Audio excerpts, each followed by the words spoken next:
Las migraciones centroamericanas hacia Estados Unidos obviamente crearon un mercado y aumentaron un mercado que ha sido nuestro principal socio comercial.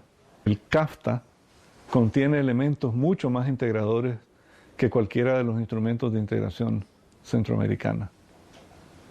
De manera que eso refleja la realidad de que uno se integra con su socio comercial y no se integra artificialmente con un socio político.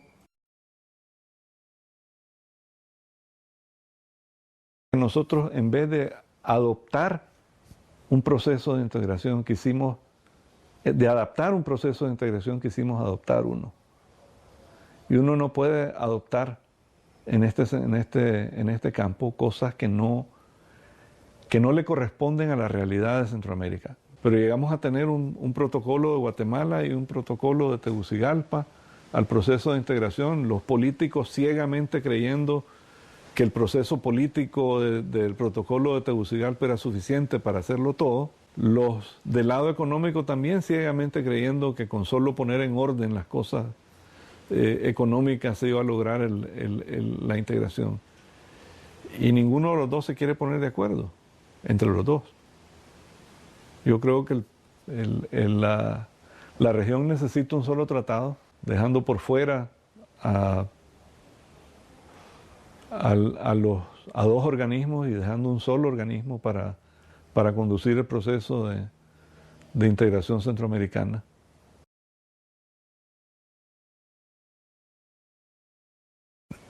Yo diría que falta voluntad política para integrarse económicamente y falta más voluntad política para integrarse políticamente. Muchos de los problemas, inclusive fronterizos, se resuelven con más integración y no con menos.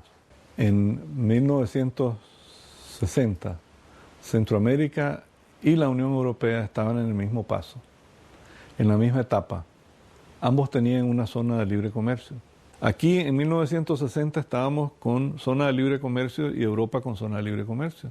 1970 Europa tenía Unión Europea y Centroamérica zona de libre comercio. 1980 Europa tenía mercado común y Centroamérica zona de libre comercio. Y en 1990 Europa tenía el euro y Centroamérica zona de libre comercio.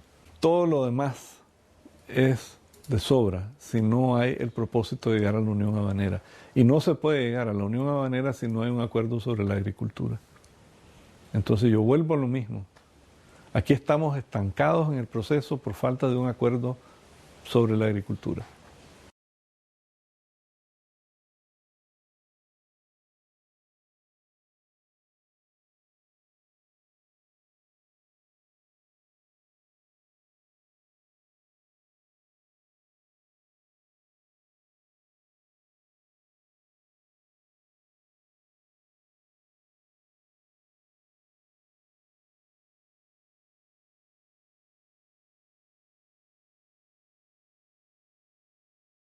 La integración centroamericana antes era más que todo comercial. No llegaba inclusive a cubrir todo lo económico y lo social estaba en una situación de muy baja consideración. Lo ambiental estaba casi desconocido, los temas de seguridad no habían sido incorporados.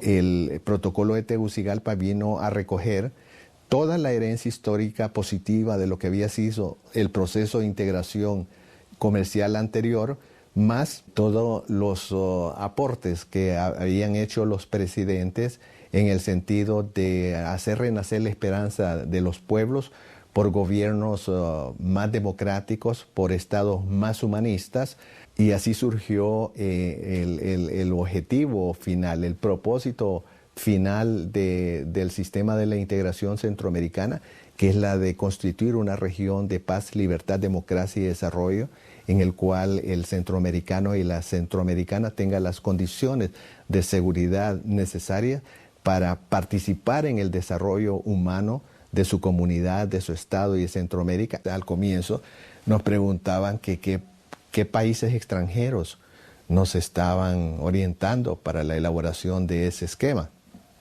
Y les explicábamos que no habíamos tenido ningún apoyo de ninguna organización internacional. Este fue un trabajo endógeno de centroamericanos, que Centroamérica debería expresarse de una sola voz ante el mundo y preservar siempre el concepto de la autonomía regional, hacer valer esa fuerza de la región ante todos los escenarios internacionales, establecer vínculos horizontales de cooperación con países en situaciones análogas a los nuestros, potenciar todos los recursos que teníamos desde el punto de vista geoeconómico, geográfico y geopolítico, y hacernos sentir que nosotros podríamos producir y no solo recibir cooperación.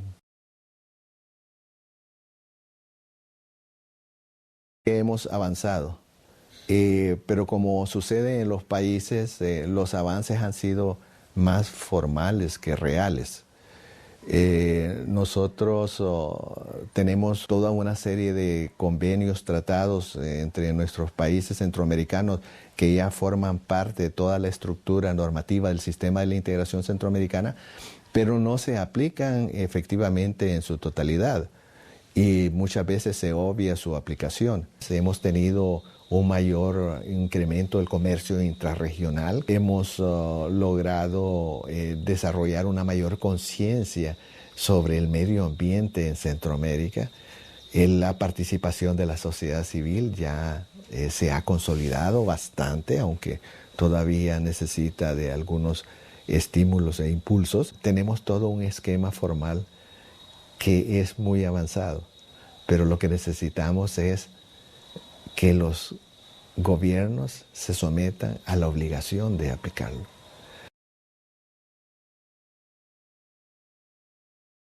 Lo que nosotros habríamos esperado es que a estas alturas el SICA ya tuviera una consolidación como una región, que tuviéramos una mayor presencia internacional y que todos los tratados de integración social, el tratado de integración económica, los tratados que en materia ambiental, todos los hubiéramos ido aplicando coordinadamente y que estuviéramos viendo verdaderamente que los gobiernos ya tuvieran esa distinción entre lo que beneficia a la región y al mismo tiempo beneficia a nuestro país y lo que un proyecto regional implica para cada país. Centroamérica tiene un futuro.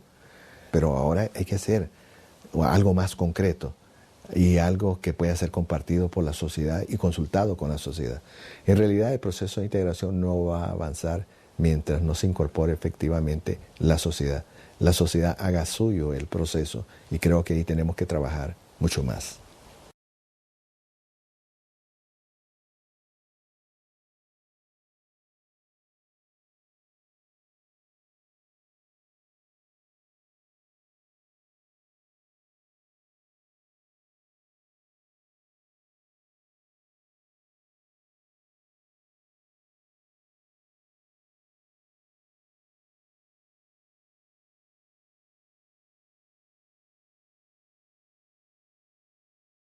La prioridad del momento era sobrevivir a los conflictos, sobrevivir a los problemas militares que se estaban dando en la región y no había tiempo para pensar en otras actividades. Y en ese sentido, los presidentes deciden que hay que retomar el tema de la integración.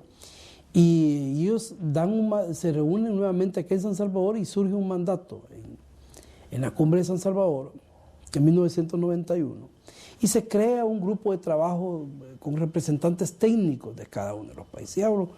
Y este grupo tiene una misión. La misión es levantar una propuesta que la va a llevar y le dan un plazo específico a la próxima cumbre de presidentes.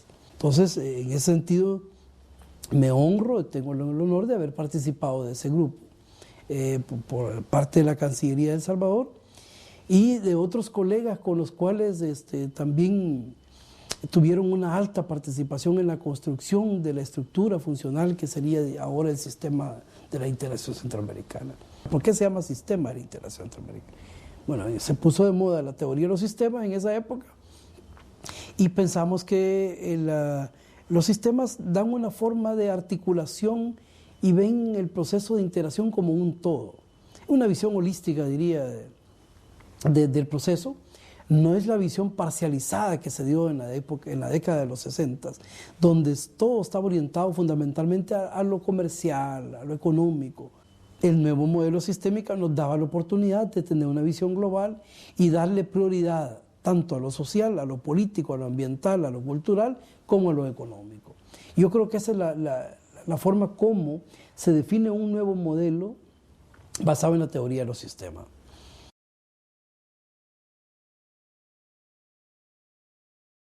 ¿Sabe lo que es poner de acuerdo a dos países cuando tienen diferencias ópticas diferentes? En un tema, aunque sea común, pero tenemos ópticas diferentes, somos humanos.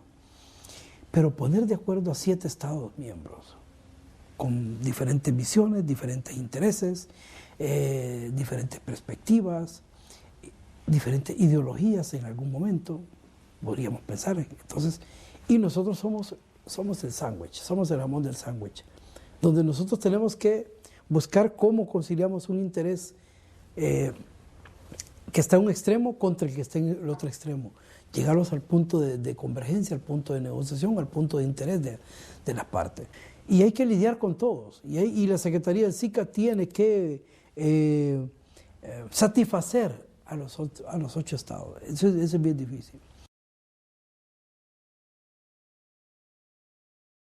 Yo creo que lo que todo el mundo busca es cómo generar un mayor desarrollo económico entre los países. Y cuando hablamos de desarrollo económico estamos implicando también lo social, estamos implicando lo económico per se, lo ambiental y obviamente tener el desarrollo político, una democracia, crear una zona, digamos, democrática, una zona de estabilidad a nivel mundial y una zona que realmente donde prevalezca la equidad social, donde nosotros, todo el mundo pueda vivir en mejores condiciones. Obviamente, para nosotros debe ser más que no solamente una aspiración, sino que debe ser un reto lograr que nuestra gente viva en mejores condiciones, pues, ¿verdad? Centroamérica tiene todas las condiciones en términos de poder hacer más desarrollo, de hacer desarrollo. Y básicamente está en eso, de que todo el mundo tenga acceso a salud, que todo el mundo tenga acceso a vivienda, que lo que no podemos lograr nacionalmente lo podemos hacer regionalmente. Si hay dificultades, si los países tienen dificultades para lograr alcanzar objetivos nacionales, lo podemos hacer también por la vía regional.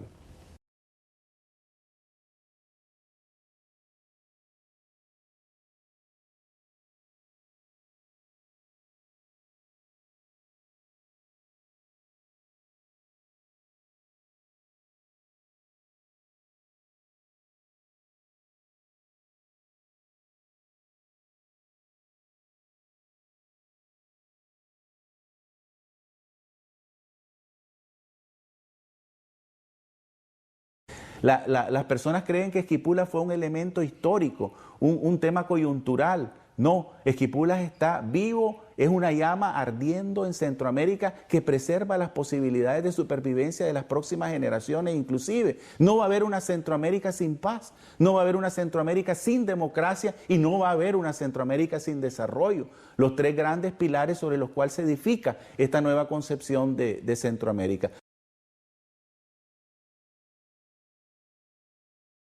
Cuando Centroamérica comienza a construir el sistema de la integración centroamericana, se da cuenta de que no está partiendo de la nada.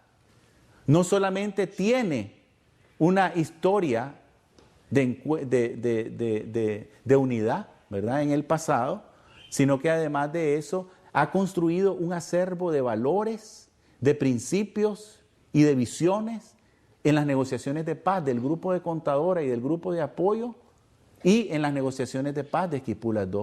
Entonces, la gran decisión de los años 90, es decir, todo este patrimonio que hemos construido de paz, de democratización y de desarrollo, yo lo asumo de manera multidimensional y lo incorporo al nuevo proceso de integración. Por eso es que nuestra integración está refrendada en un plebiscito de sangre.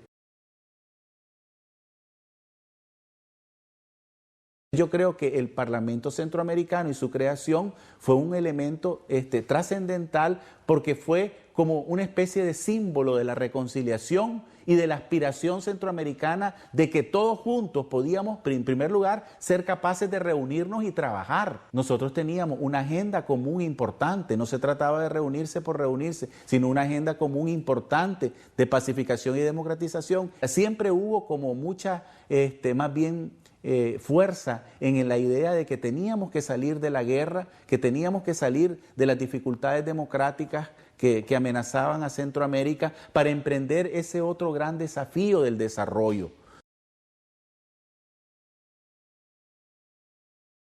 Hoy nosotros oímos hablar, por ejemplo, de observación electoral, ¿verdad? Y nos parece de lo más normal del mundo. Sin embargo, cuando Centroamérica pide observación de los procesos electorales, dado el clima de polarización que existía al interior de sociedades como la nicaragüense, la respuesta del entonces secretario general de Naciones Unidas fue que Naciones Unidas no hacía observación electoral en países independientes.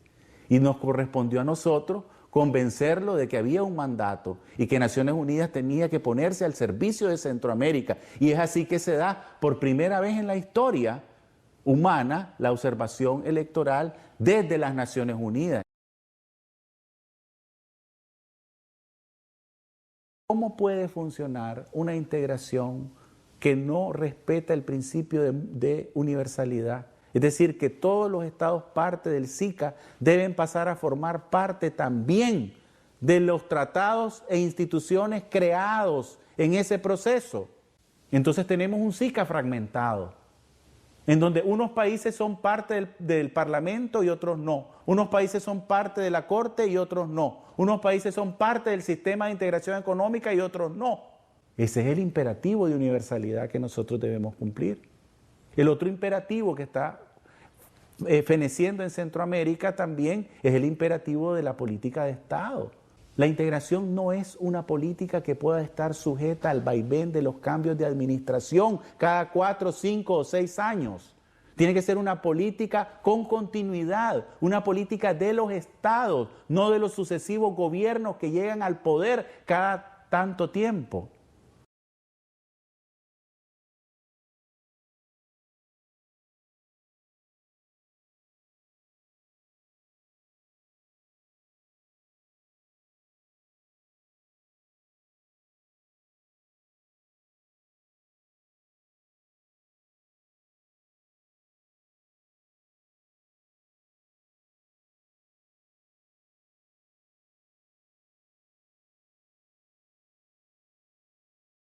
Prevaleció mucho la idea natural y en ese tiempo, no solo en ese tiempo, explicable, de hacer del comercio intracentroamericano una base de despegue para las industrias, como en efecto fue.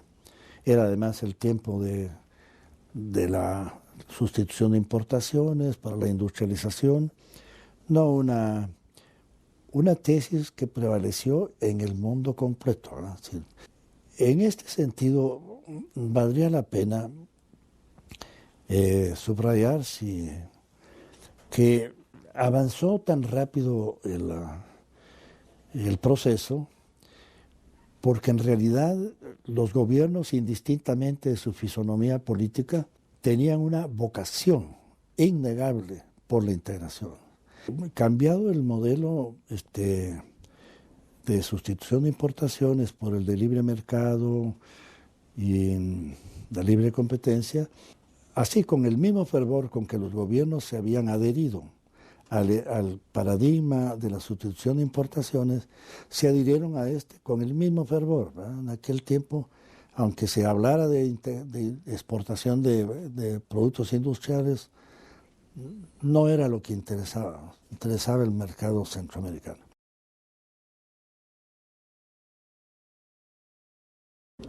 Yo desde aquel entonces pensaba y sigo fiel a esa idea, la integración no es de ninguna manera la que puede solucionar los problemas de la pobreza, de la desigualdad, etcétera, porque las verdaderas soluciones tienen que provenir de los estados dentro de sus sociedades. Lo que no quiere decir que puesta la voluntad de los gobiernos en resolver esos problemas sociales, se pueda dar en la integración algunas modalidades de cooperación. Estamos ante estados muy debilitados. Lo que se ha fortalecido mucho es la empresa privada, no cabe la menor duda. Ahí sí ha habido grandes cambios, ¿eh? Lamentablemente, grandes cambios, no solo en la modernización, sino una modernización acompañada con una enorme concentración del ingreso. Yo creo que los empresarios no se han dado cuenta de que viven sobre un volcán. El descontento social algún día desborda. No creo que por la vía que desbordó en los años 80. La cuestión de las guerrillas es asunto terminado. Es más, el asunto revoluciones en el horizonte de América Latina no es de una sola. Por consiguiente, el cambio me parece que debe venir de la organización de la sociedad misma para sus múltiples objetivos, sociedades, mejoramiento. Pero de esa organización aparentemente diseminada se va creando una cohesión por similitud de intereses, etcétera, y una sociedad mucho más organizada puede hacer muy difícil o imposible las arbitrariedades en la legislación, en la corrupción, etcétera, de los gobiernos actualmente. Los estados realmente no están pensando en el desarrollo y por consiguiente no le están prestando atención tampoco, una atención debida a la integración centroamericana. Participamos en elecciones y muchas veces los diputados que salen electos quisiéramos mejor verlos en otro lado, ¿no? Porque hacen más daño que el que harían en su departamento. Pero evidentemente el fortalecimiento de la democracia vale decir ir más allá del simple ejercicio electoral, ir más allá de una libertad de prensa que existe hoy día, aunque bastante matizada, ¿no? Pero la democracia favorecería también, si el Estado se moderniza, es incorporando también objetivos sociales, derechos de los trabajadores, la salud, etcétera, etcétera, que entonces al coincidir los estados centroamericanos en objetivos comunes, con diferencia de grado, pero de todas maneras comunes, se facilita también traducir una mayor actividad en esos sectores de la integración. Pero mientras eso no ocurra, pues no hay quien firme, no hay quien firme, ¿sí? Se necesita que firme el convencido, ¿verdad? Pero el convencido está pensando en otra cosa, más rentable.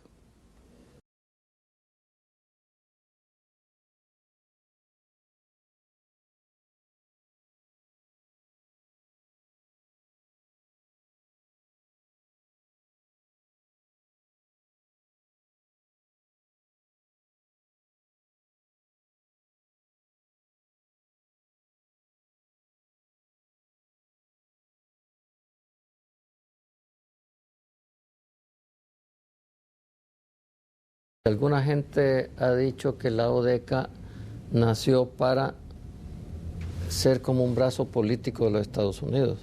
En Guatemala gobernaba el coronel Álvarez. En El Salvador, el coronel Osorio, que fue uno de los grandes impulsores.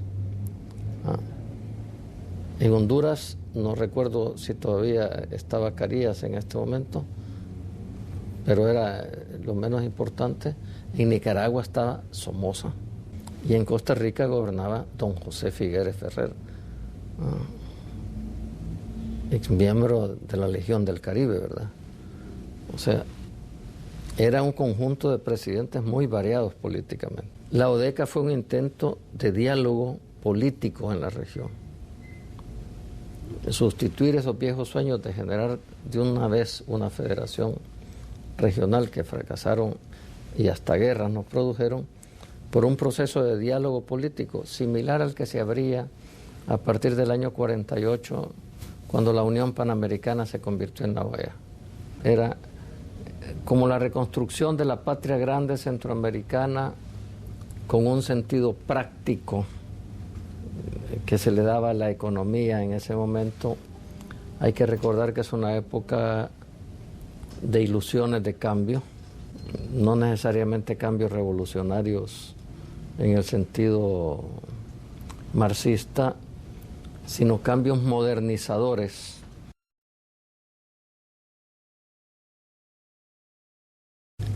La integración económica debió haber surgido al interior de la estructura de la ODECA. Sin embargo, no surgió al interior de la estructura de la ODECA.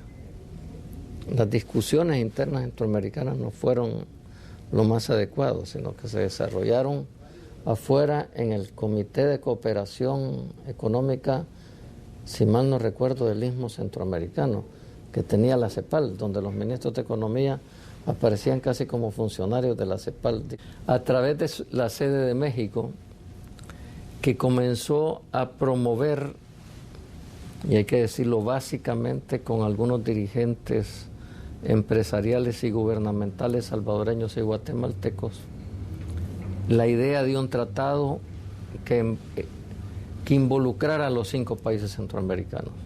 La visión de la CEPAL no era una integración económica generalizada al principio, sino reducida a industrias que requirieran amplios mercados. Yo pudiera decir que era como una integración programada, y por eso uno de los elementos fundamentales de esa visión fue lo que después se llamaron las industrias de integración centroamericana, que eran para las únicas que se iba a dar tratado de libre comercio.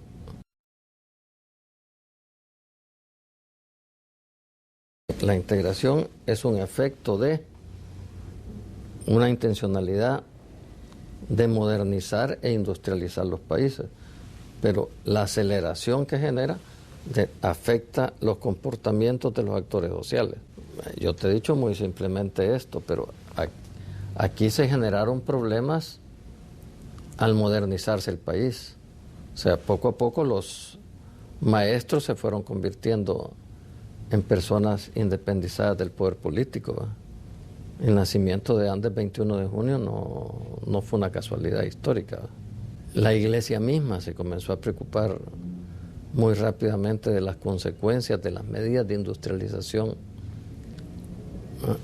Y la urbanización veloz que generó las zonas marginales.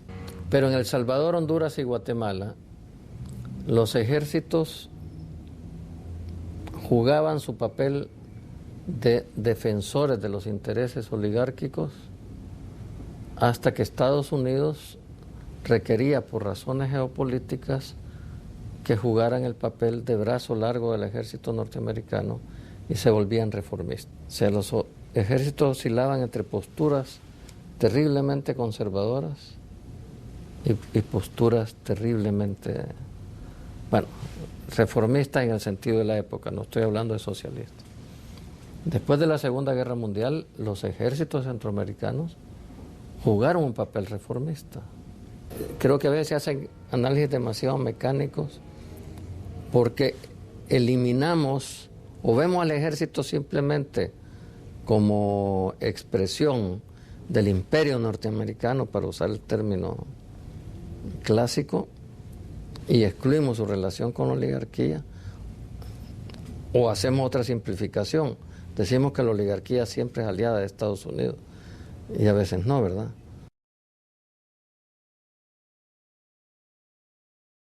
El Tratado General de Integración Económica Centroamericana, que tiene un nombre mucho más rimbombante que el Tratado de Tegucigalpa, pero que se basó en amplias barreras, altas barreras arancelarias a los productos del exterior, terminados, arancel cero a los insumos, y generó lo que Susana Bodenheimer llamaba ya en los años 60 una industrialización básicamente de terminación del proceso productivo, de productos que venían con procesos productivos ya iniciados del exterior. Sin embargo, esta crítica no significa que uno no pueda considerar positiva la integración. Generó mucho dinamismo interno en Centroamérica, comercial, amplió los mercados, permitió industrializarse, no todo lo que uno quisiera, pero en la vida no se consigue todo lo que uno quiere.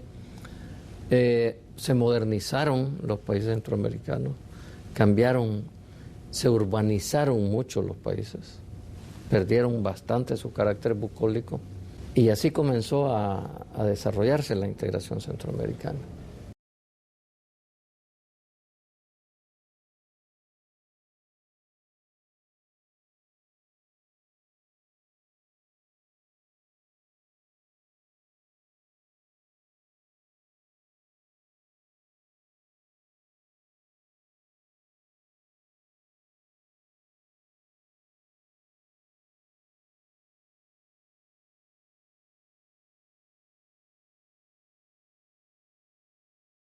Como Departamento de Estudios Económicos del Banco de Guatemala, teníamos inquietudes de una unión económica centroamericana.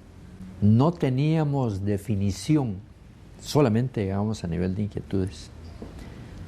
Además, eran teorías totalmente nuevas. No teníamos un entrenamiento previo, cómo se hace el camino, cómo se abre el camino para hacer un mercado común centroamericano.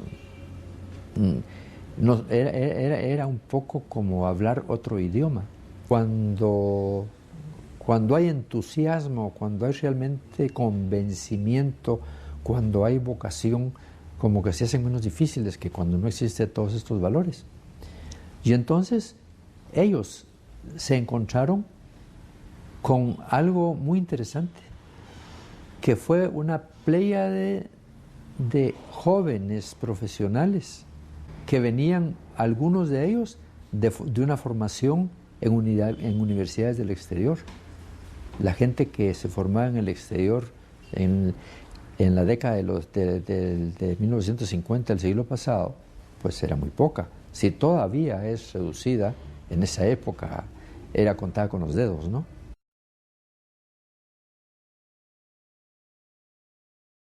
El que tuvo la idea de crear la ODECA fue Manuel Galich, que era el canciller de Guatemala. Él fue el que tuvo la idea de la ODECA. Anterior al Tratado General, no estábamos hablando ahí todavía de integración económica. Ahí se estaba hablando con carácter eminentemente político y con sentido de diplomático. Él era un hombre, entiendo, muy culto, pero su personalidad era un poco tímida. No era un hombre que tenía mucho acercamiento, a pesar de ser un ministro de Relaciones Exteriores, ¿verdad? Mucho acercamiento con los demás. Entonces, él entró en pláticas con el embajador, con el ministro Canessa, que era el ministro de Relaciones Exteriores de El Salvador, y le vendió la idea. Canessa era lo contrario del otro, era inclusive era un bohemio, y un bohemio siempre tiene buenos amigos, ¿no? Entonces, Canessa tomó la idea y él, entre comillas, también vendió la idea a todos los demás países centroamericanos, y así es como nace ODECA.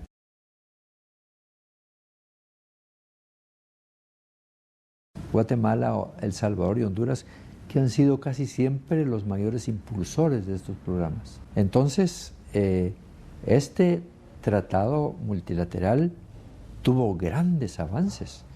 Por ejemplo, lo que siempre se recuerda dentro del Tratado General es que se liberalizó o se liberalizaron los aranceles centroamericanos para los productos fabricados en Centroamérica.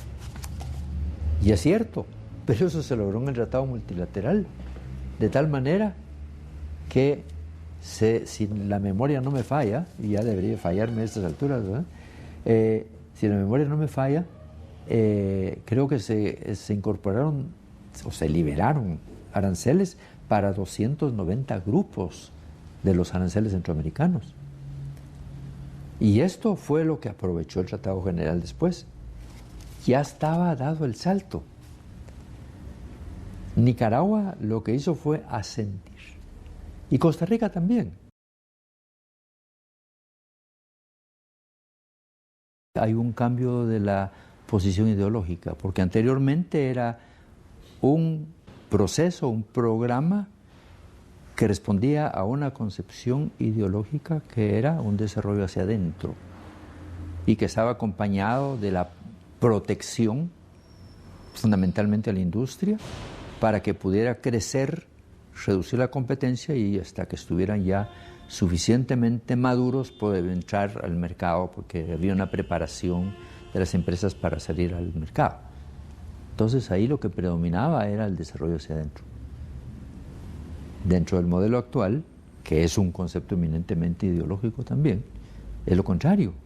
El mercado es el que manda y hay que quitar todo tipo de restricciones. Las restricciones solo sirven para trabar el crecimiento, el desarrollo, etc. Y, bueno, se han inclusive cambiado conceptos. Nosotros hablábamos originalmente de fomento, después pasamos a hablar de desarrollo, prácticamente sinónimos, pero ahora se habla de crecimiento. Y el crecimiento no tiene la misma concepción que el desarrollo. Ya no estamos hablando de los mismos conceptos originales. Pero claro, el mundo evoluciona, a veces para bien, a veces para mal.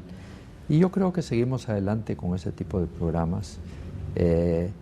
Y ojalá los retomemos bien, porque pueden jugar un papel muy importante para el desarrollo de nuestros países.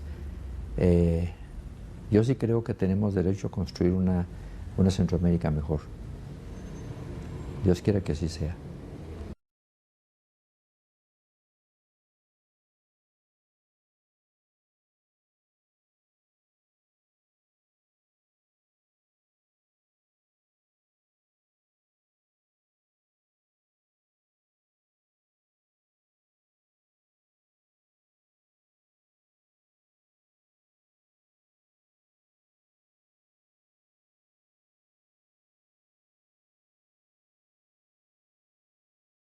En la década más que nada, reunión de carácter casi solo, los ministros de Relaciones Exteriores, todo.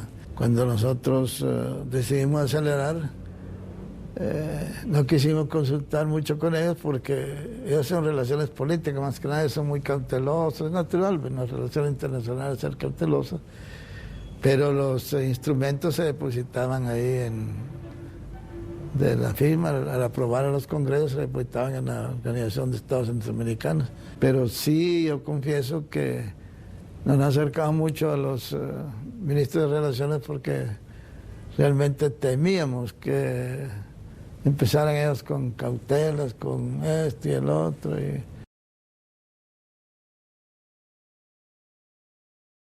Nos habíamos propuesto, como dice el texto, primero crear el mercado común, ¿verdad? Que hubiera libre movimiento de mercancías entre los países, mercancías originarias del mismo, libre movimiento de personas y libre movimiento de capitales, que se les diera el tratamiento nacional como se les daba a las personas y mercancías nacionales, sería el mismo tratamiento.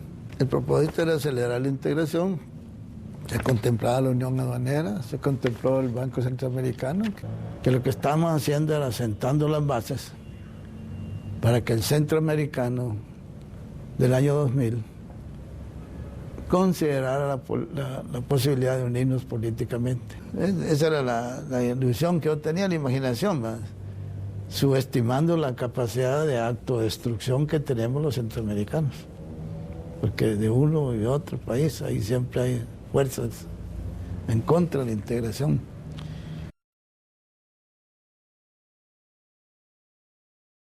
Ustedes quieren saber mi opinión, qué fue lo que evitó que siguiera ese paso tan acelerado la integración económica de nuestros países.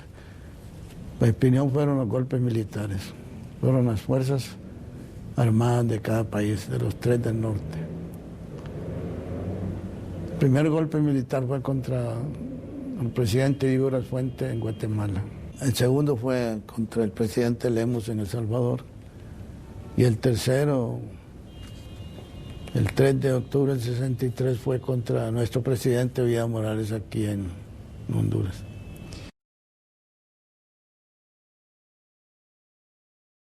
La intervención militar es la que más nos ha afectado en la integración centroamericana. Yo soy admirador de las Fuerzas Armadas cuando son bien conducidas y respetuosas de su papel, y es un papel importante. Pero también soy fuerte adversario cuando ya les da por tomar la administración pública. No hubiera sido por los golpes militares, Centroamérica estaría mucho, mucho más acercada entre sí. Y hubiéramos conservado la tradición democrática, y hubiéramos tenido a los ticos influyendo en nuestra conducta política. Una buena influencia, creo yo. Pero lo pasado, ya no podemos deshacerlo, y lo único es que ojalá que nuestras Fuerzas Armadas ahora comprendan que su papel no es quitarle la libertad a estos pueblos, sino que todo lo contrario, apoyar y siempre que las elecciones sean libres. La única manera de cerrar la desigualdad es educación. Todo lo demás es secundario. Y desgraciadamente por la calidad de educación pública es muy pobre.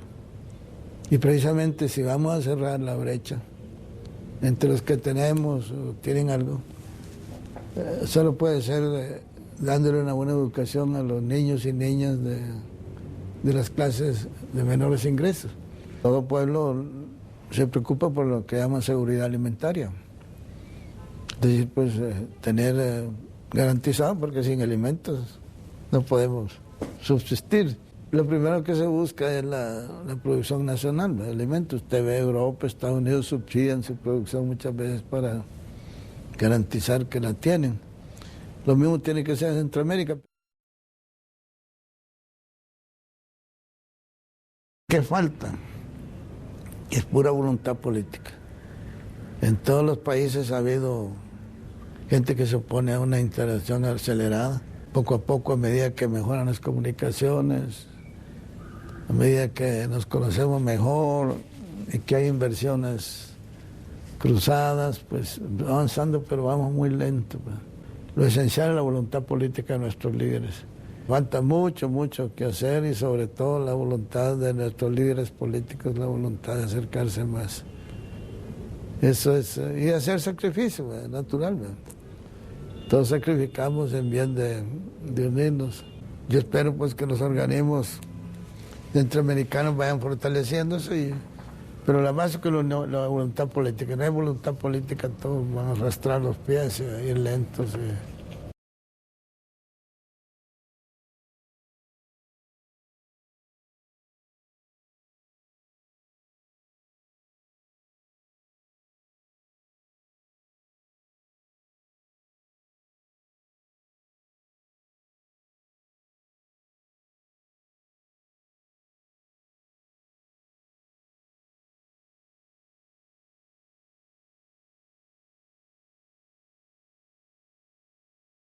No hemos logrado mostrarle a la gente lo que los beneficia la integración.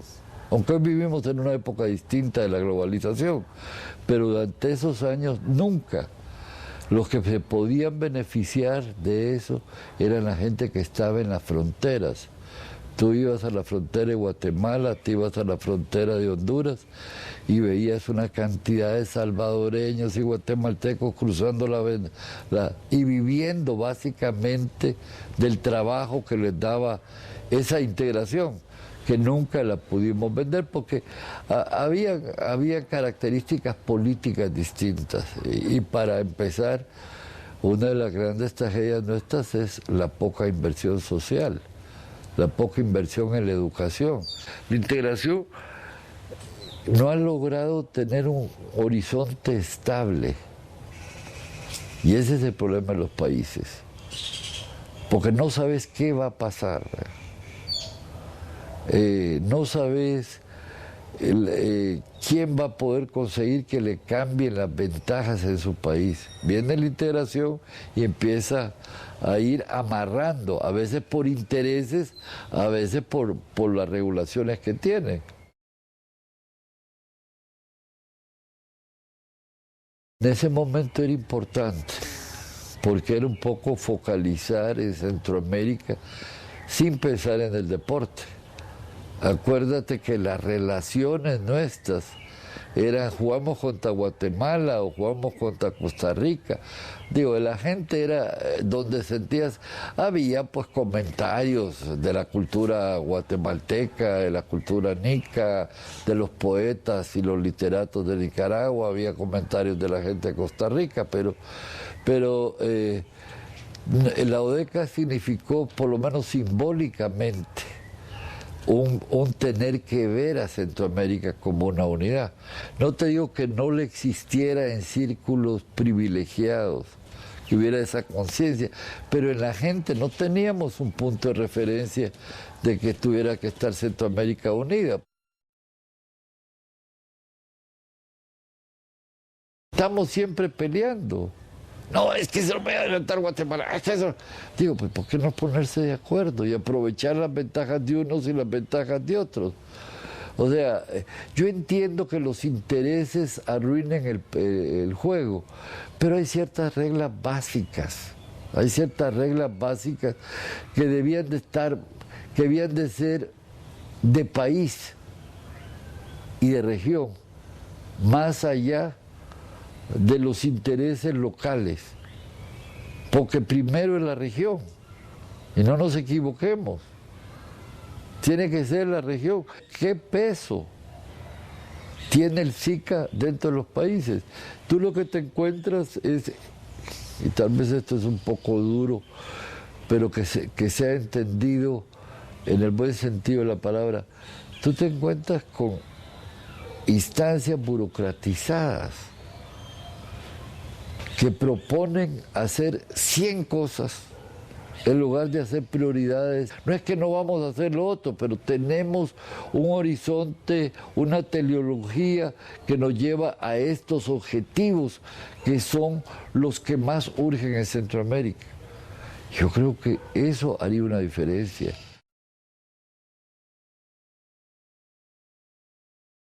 No se puede negar que ha mejorado.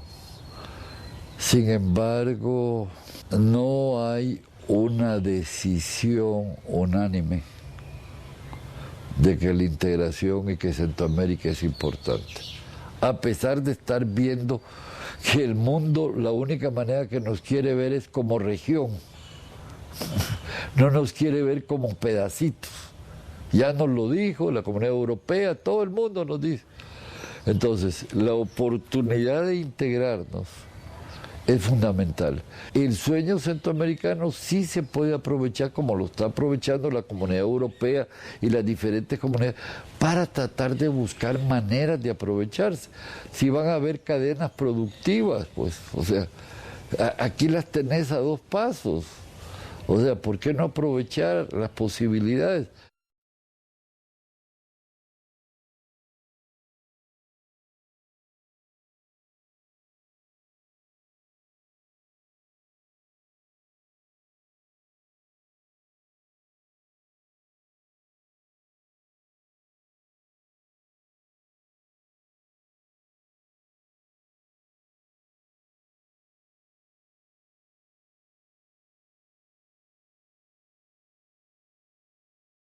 Lo que se hace con el sistema de integración es darle más coherencia a esfuerzos dispersos y atomizados que se estaban haciendo y sobre todo al nacimiento de instituciones o secretarías que empezaban a pulular en la época. Entonces el liderazgo de la época dijo, bueno, démosle un marco, ¿verdad?, coherente con unos principios, con unos objetivos, con unos propósitos que le asistan y que nos permitan darle la posibilidad de una búsqueda coordinada y más cercana y propiciar un modelo multidimensional, y esto le ha permitido a los países no solo interactuar, no solo tener mayores capacidades de cooperación intrazonal, sino que también ordenar,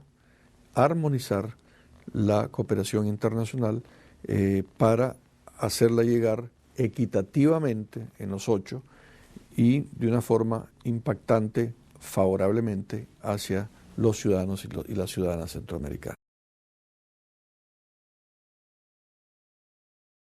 Actualmente, y todos lo sabemos, nuestras sociedades están necesitadas no solo del comportamiento y del principio de la división del trabajo, sino que también tener muy claro lo que es el valor agregado, es decir, cómo voy yo a agregar valor para ser más productivo. Y de esa cuenta yo no veo más oportunidad para los países miembros del SICA que generar condiciones para la eficiencia, por lo tanto, para la competitividad y por ende para la reinserción a nivel internacional.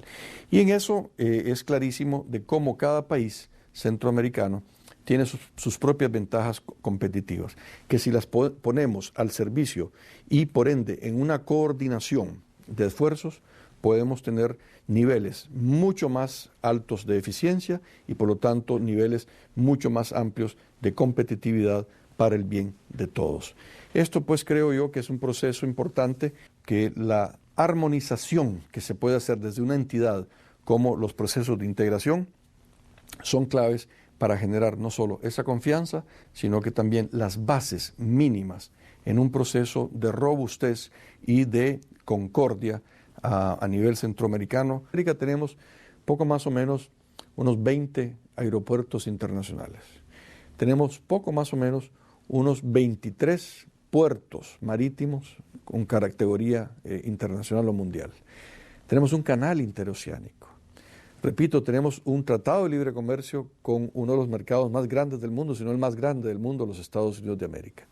Y ahora vamos a tener un acuerdo de asociación con la Unión Europea. Entonces, si no aprovechamos esta posición de región que tenemos, si no hacemos un correcto uso de nuestros 8 votos a nivel internacional y si no le damos la orientación, le comunicamos al ciudadano centroamericano y a las ciudadanas centroamericanas que esta es una región con mucho potencial. En Centroamérica tenemos capacidades todavía muy importantes, con un enorme potencial que nos puede dar esa diferencia, ese salto de calidad a fin de poder concretar más riqueza, más crecimiento y por lo tanto más prosperidad para todos los centroamericanos y las centroamericanas.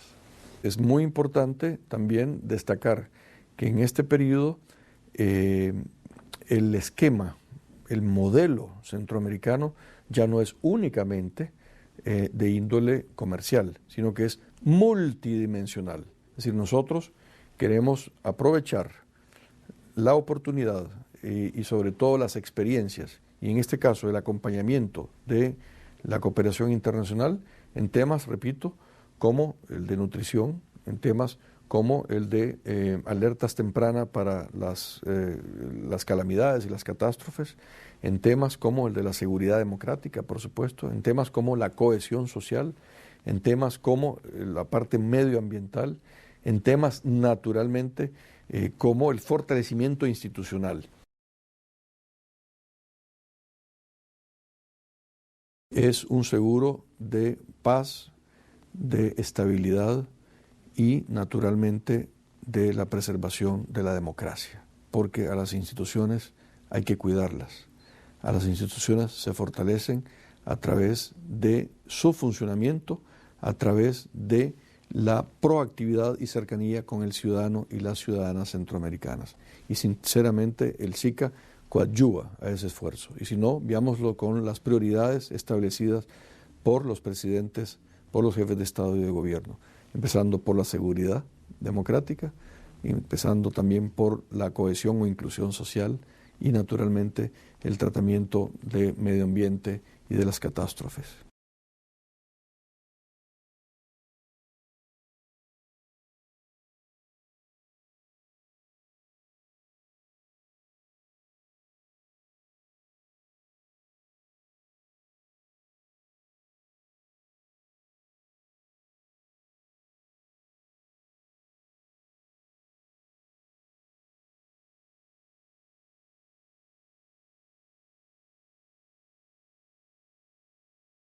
Digamos, es lo mejor que le ha podido pasar a esta región, ¿verdad? Para mí.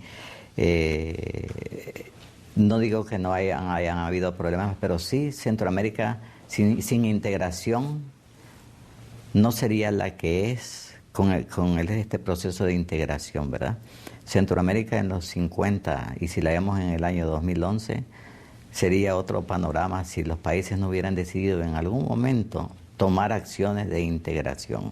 Centroamérica, digamos, eran pequeñas telarañas, 5 telarañas, hasta formar una gran red, digamos, de 5 países, ya con unas economías más desarrolladas.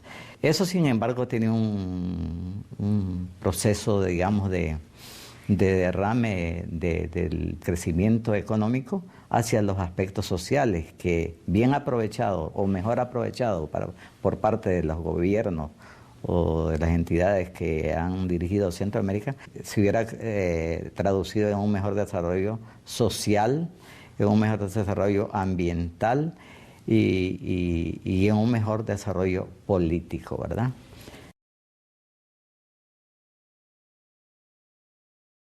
Yo valoro que el papel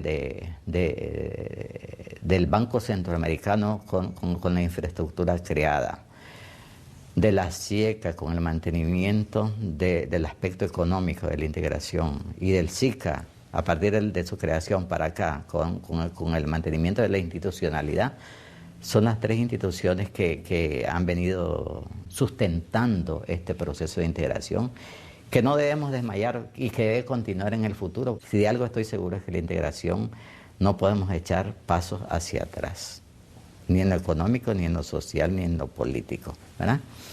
La idea es que juntos podemos hacer más que separados. La otra etapa es el mercado común. En el mercado común es prácticamente unificación. Ya hay libre comercio para todos los productos, arancel externo común para todos los productos, los reglamentos técnicos y complementarios que fija la Unión Aduanera. Prácticamente solo falta un paso: armonización, políticas comunes, política monetaria, política fiscal común. Algunos hablan de una moneda común, sería bueno una moneda común. Políticas comunes en Centroamérica. Yo creo que para eso tenemos que desarrollar nuestra producción, invertir mucho, 1, en educación en general, 2, en educación técnica, 3, en salvaguardar y dar seguridad, tener un pleno Estado de Derecho en Centroamérica, ¿verdad? Hacer de Centroamérica una zona de seguridad, combatir, digamos, el narcotráfico, que es lo que se ha vuelto un problema en Centroamérica, ¿verdad? De manera que un Estado de Derecho y respeto a las leyes y fundamentalmente a los instrumentos de la integración que para eso fueron creados. En primer lugar, la integración política, quizás me expresé mal, que es un sueño. Tal vez la palabra correcta sería que es una etapa que está muy largo, ¿verdad? Muy largo, que hay que superar muchas etapas. ¿Y de dónde debemos de partir? Yo creo que debemos de partir de la educación. Educar a nuestros niños, crear pensum o programas de estudio en Centroamérica iguales y que les enseñen los mismos valores, que les enseñen que Centroamérica ya ha avanzado, enseñarles la historia, ver cómo va desarrollando y que puede desarrollar, y que tomemos a Centroamérica como después de nuestro país, como la siguiente etapa para poner el otro pie y luego saltar al mundo y participar en el proceso de globalización. Mientras no capacitemos a nuestras futuras generaciones y sigan el lastre de los conflictos bélicos, de los conflictos limítrofes, de los conflictos de razas, de razas, de las fobias entre grupos de algunos países, pues seguiremos en algunos aspectos con diferencias en los países. No lograremos la unificación ni la unificación económica. Pero sí, yo estoy de acuerdo que deberíamos de trabajar mejor en un solo país. Centroamérica unida en un solo país, pues sería, ¿cuánto se ahorraría?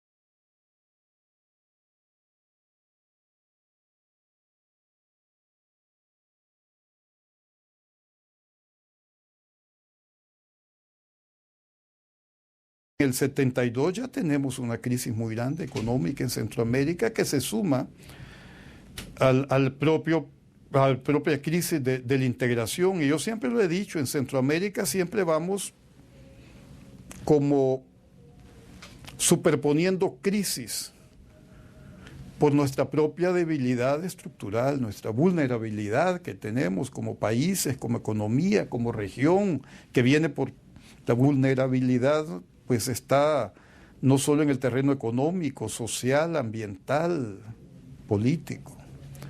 Sieca comienza a trabajar en el 72 en el trabajo que me imagino que ya se los han comentado mucho. Yo trabajé en él, en el trabajo el estudio de la década. Estamos hablando de 1972 y estamos en el año 2011. Pero mucho de lo que ahí se dice sería muy actual. Entonces, como que no hemos caminado mucho o no hemos tomado conciencia plena de la importancia que tuvo en ese momento la Secretaría de Integración Económica, la SIECA, haciendo este tipo de planteamiento. Esto sirvió para preparar un anteproyecto de lo que pudiera ser la Comunidad Económica Centroamericana y después la Comunidad Económica y Social.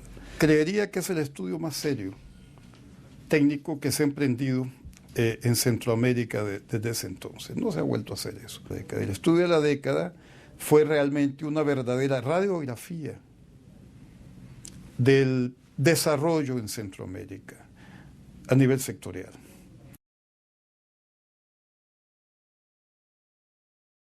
En los años 80, cuando Centroamérica sale en los años 80, digamos, Centroamérica es como una huerfanita ciega que la sacamos a la calle, transitada. Centroamérica está totalmente perdida, no sabe qué hacer. En esos momentos es cuando, después de la década de los 70, mitad de la década hasta mitad de la década de los 80, el proceso de integración nuevamente se sitúa en la mesa de negociación regional. Y así llegamos a Esquipulas I y Esquipulas II, donde nace después el Parlamento Centroamericano, donde nace incluso una nueva visión del desarrollo centroamericano que nos dice de que nosotros debemos profundizar el proceso de integración al mismo tiempo que buscar la reinserción internacional.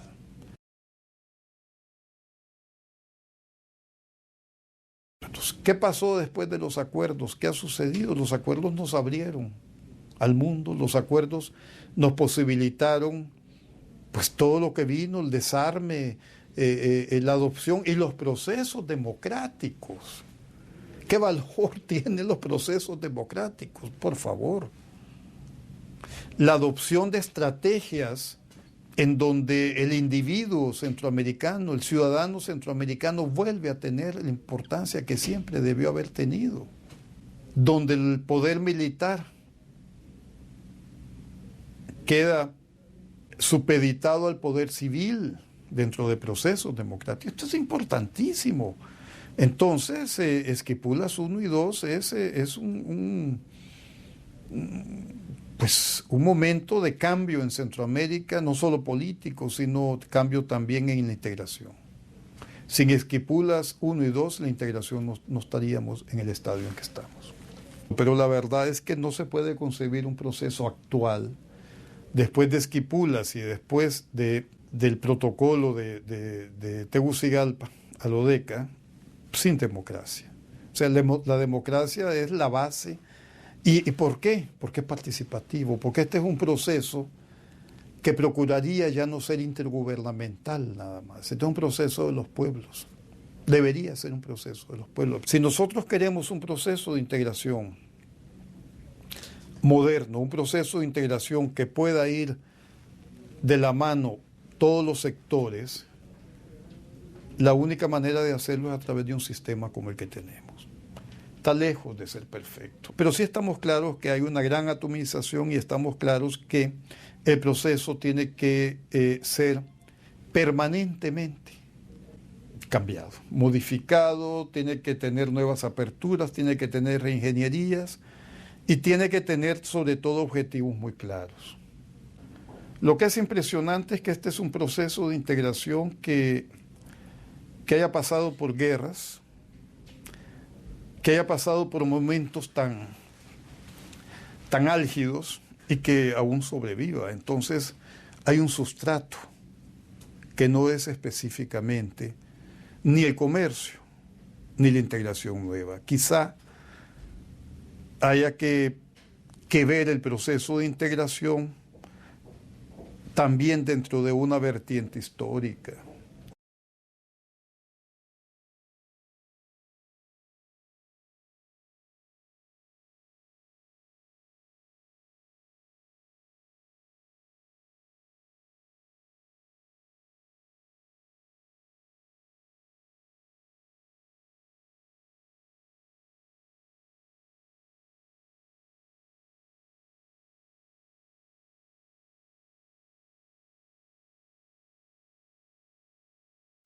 El atraso en que estaban nuestros países, eran islas.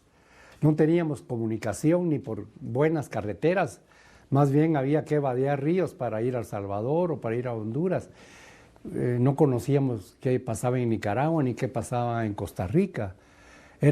Éramos países de espaldas. Eso ya hizo crisis, esa situación, y con los aires pues, democráticos que surgían en el mundo, fue el contexto que dio origen a la integración centroamericana, coincidente con que México siempre ha sido, sobre todo en esa época, podríamos decir, el polo de atracción política para Centroamérica. Muchos centroamericanos habían estudiado en México, carreras que no había aquí. Entonces, esa latinoamericanización de Centroamérica permitió absorber la cultura política, tanto de Europa, de los Estados Unidos, como de América Latina. Fueron los factores más importantes que permitieron la existencia de gobiernos democráticos, la apertura mundial que originó la posguerra, la caída de las dictaduras en Honduras, en Guatemala y en El Salvador. Nicaragua todavía siguió otras décadas, ¿verdad?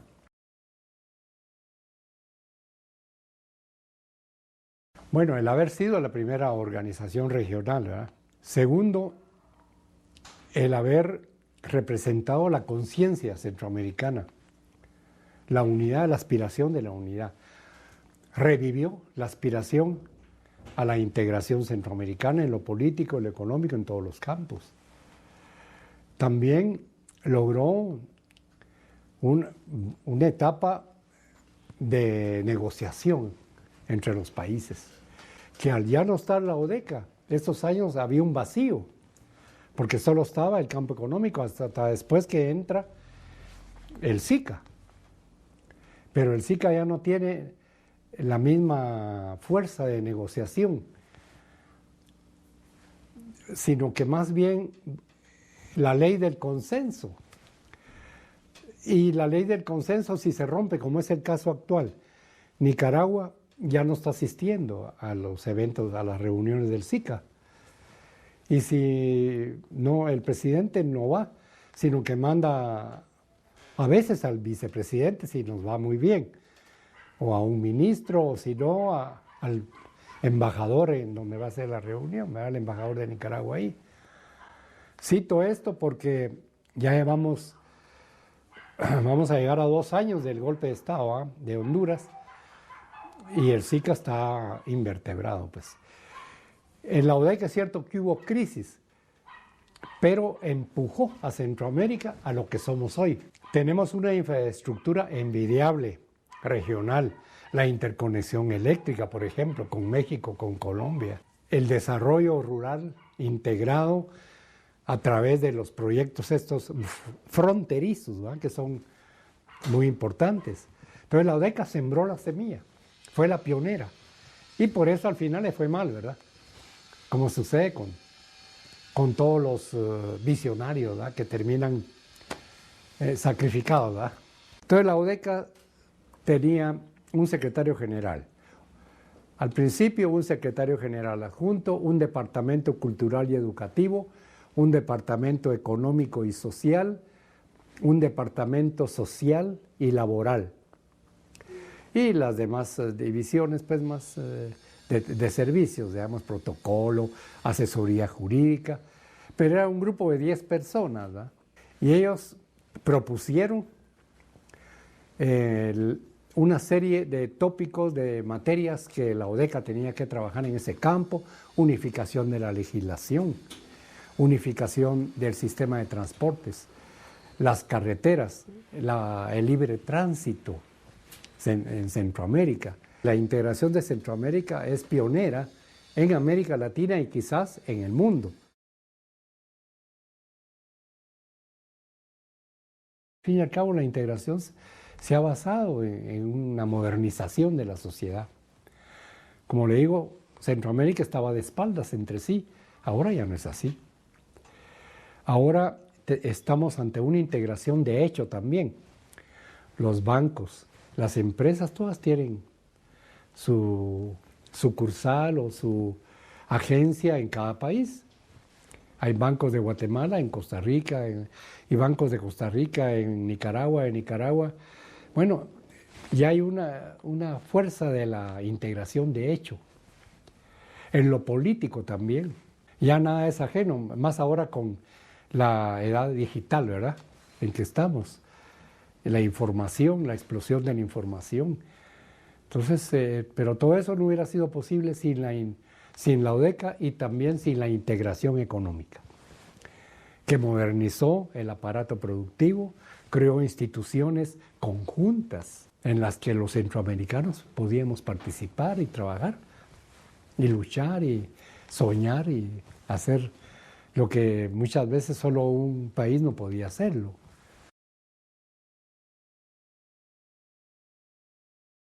¿Cuáles son los elementos, ¿verdad?, presentes en la situación actual, hacia el siglo XXI? ¿Verdad? El primero, yo diría, superar nacionalismos a ultranza. Hay que superar ese regreso a cierto nacionalismo que afecta a nuestros países. Luego, los tratados de libre comercio. Es cierto que han fomentado las exportaciones, mejorado la tecnificación de la mano de obra y otros aspectos positivos. No quiere decir que no se suscriban los tratados, pero al suscribirlos deberían de tenerse cuidado por los negociadores para evitar exponer a Centroamérica, a países pobres, en un escenario donde es de grandes ligas. Está bien China y Estados Unidos, 100 millones de multa o 50 millones no es nada para ellos. Pero para nosotros, ante un poder realmente exorbitante de una gran potencia, prácticamente estamos indefensos, pues. Y para nosotros ahorita la globalización nos la vendieron como la panacea, ¿no? Después de los fracasos financieros internacionales en Estados Unidos y en otros países, la crisis europea, monetaria, fiscal, etcétera, todo eso nos va a afectar, va a tener consecuencias en las que si no fortalecemos el proceso de integración, teniendo mecanismos que representen a la región.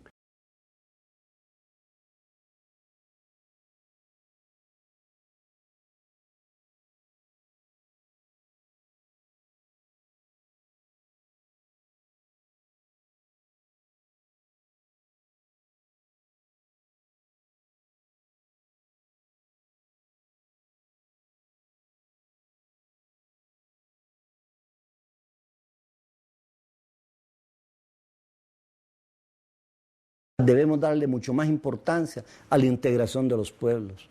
Y la Secretaría General del SICA tiene una gran responsabilidad como ente político fundamental del proceso de integración. Y el Consejo Consultivo del Secretario General con las organizaciones de la sociedad civil también deben desempeñar un papel fundamental, con la participación de los pueblos indígenas, de las centrales sindicales, de las organizaciones empresariales, de las universidades y de todas las otras organizaciones que existen de la sociedad civil en Centroamérica y organizadas también algunas de ellas regionalmente.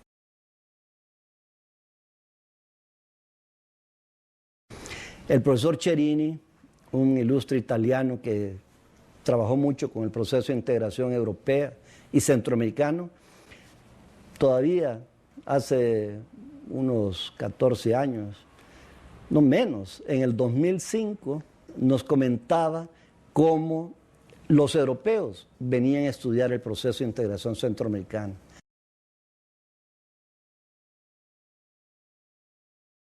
Centroamérica siempre ha estado en un péndulo entre si orientarse a un latinoamericanismo o profundizar en una visión panamericana de su historia, de su integración y de sus relaciones más profundas. Como que si ambas fueran contradictorias, antagónicas, y no necesariamente son contradicciones antagónicas las dos posiciones. Hay que saberlas manejar y hay que saberlas negociar y hay que buscar una síntesis que beneficie a la región en su conjunto y a cada uno de los países, de las entidades nacionales que la conforman. Latinoamericanismo o panamericanismo, integración o Estado nacional fortalecido, integración hacia adentro o regionalismo abierto. El eje de la economía mundial transitó del Mediterráneo al Atlántico y que ya desde hace 20 años se desplaza hacia el Pacífico y allí se consolida. Entonces, ¿qué teníamos que ver? Asia y ver cómo permeábamos y mejorábamos nuestras relaciones económicas con los países de Asia. Entonces, esa era otra tensión dinámica, la integración o los tratados de libre comercio. Y seguimos todavía, Centroamérica como países y como región, sin ver el Pacífico, sin ver el crecimiento de Asia. Ver cuáles son las grandes megatendencias en el mundo que son las que nos deben orientar de cómo debemos de coordinarnos, de cómo debemos armonizar nuestras políticas macroeconómicas, nuestras políticas sectoriales, de cómo debemos de manejar nuestras instituciones, las instituciones de integración centroamericana. Porque muchas veces creemos que las instituciones se manejan solas y que basta tener un representante de cada gobierno allí para tener la visión regional, y no siempre es así.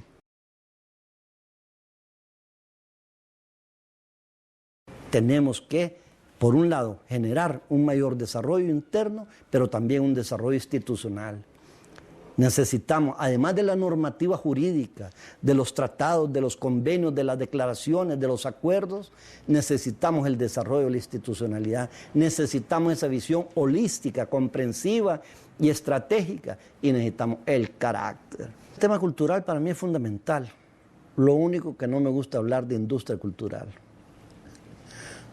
Creo que la cultura es demasiado rica y es demasiado humana para conceptualizarla como una actividad económica que busca la rentabilidad, la utilidad, la ganancia. La cultura es algo que ennoblece al ser humano, que le ayuda a desarrollarse al ser humano, que le ayuda a sentir un sentido más profundo de identidad. Y es algo que tenemos que realizar en Centroamérica, el sentido de identidad regional. Así como desarrollamos un producto regional centroamericano para la actividad turística, tenemos que desarrollar ese sentido de identidad regional. En medio de los balazos que habían en Centroamérica, pusimos a dialogar 100 instituciones centroamericanas y más de 1000 técnicos. Al mismo tiempo que unos querían volar plomo, nosotros queríamos establecer puentes de diálogo, puentes de tolerancia, puentes de entendimiento, de cooperación, de colaboración en Centroamérica. Y eso es un intangible. Ese es un resultado que no se esperaba que tuviera el programa de seguridad alimentaria, pero lo tuvo. Y esas vivencias de dolor, trágicas, dolorosas, también permitieron crear más vínculos familiares en Centroamérica, porque indiscutiblemente los procesos migratorios derivados de estos fenómenos naturales y también de los políticos provocó que personas de una ciudadanía se casaran, unieran sus vidas, desarrollaran sus familias en otros territorios y lógicamente las familias se fueran convirtiendo en multinacionales prácticamente, ¿verdad? Con varias ciudadanías, con la posibilidad de optar a una u otra nacionalidad. Eso indiscutiblemente es muy bello en Centroamérica. Esa es nuestra Centroamérica, heterogénea, convulsa, amorosa, primorosa, a la cual hemos disfrutado, bailado, gozado y sufrido. Por eso decimos que es un intangible Centroamérica para nosotros.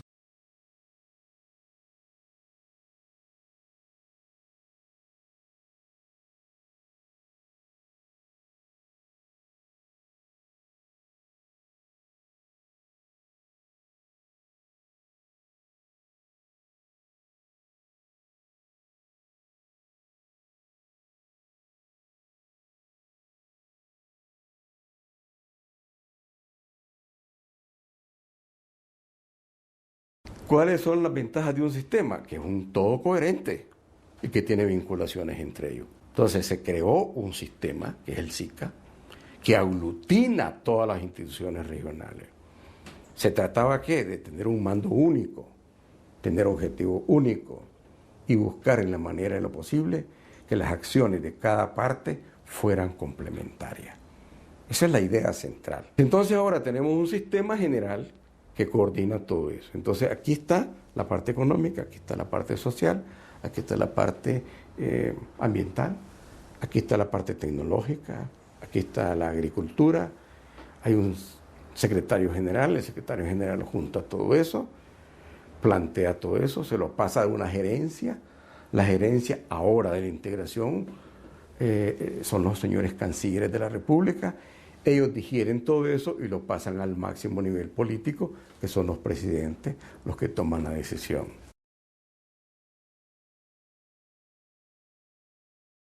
¿Qué le hace falta a la integración? ¿Por qué avanza a las velocidades tan lentas según nosotros? Porque según yo está avanzando a paso de tortuga. ¿Qué le falta para avanzar más rápido? ¿Qué es necesario en la integración para que la integración tenga la celeridad que los tiempos modernos le demandan? Primer tema, hay que pasar de lo intragubernamental a lo comunitario. Es un paso cualitativo que nos ha costado dar.